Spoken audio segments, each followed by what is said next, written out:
ఉన్నటువంటి సందర్భంలో మానకొండ ఎమ్మెల్యే గారు ఇప్పుడు ఉన్నటువంటి సందర్భంలో వర్గీకరణ కూడా ఎక్కడ కూడా లేదు. ఏబీసీ అనేది కూడా కొత్త కూడా పెట్టేసి ఏబీసీలో ఉన్నటువంటి 9% ఉన్నటువంటి మాదిగలకు ఇచ్చేసి 5% మాలలకు ఇచ్చిళ్ళు. ఇప్పటికే ఉన్నటువంటి 1% ఉన్నటువంటి సంచార జాతులకు ఇచ్చిళ్ళు. చాలా వరకు మాలలు కూడా పెద్ద మొత్తంలో కూడా ఆందోళన చేసేటువంటి పరిస్థితి. దాని మీద ఏం చెప్పాలి?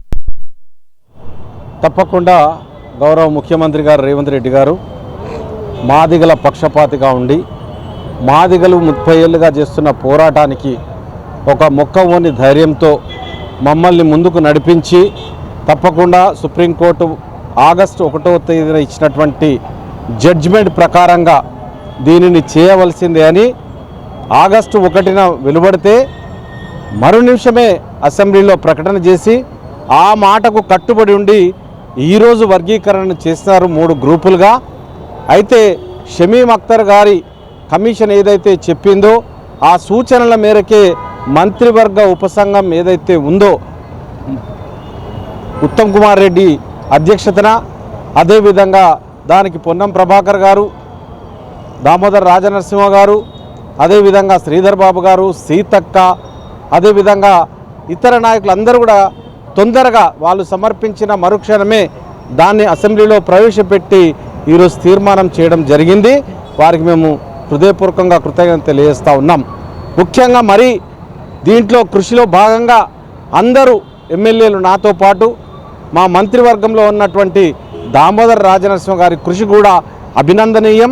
తప్పకుండా వాళ్ళు ఏదో మాట్లాడడం కాదు, మందకృష్ణ చేసినటువంటి కృషి ఫలితంగా 30 ఏళ్ళుగా మాదిగలు తలెత్తుకొని బ్రతకడానికి ఆయన చేసిన కృషి అభినందనీయం.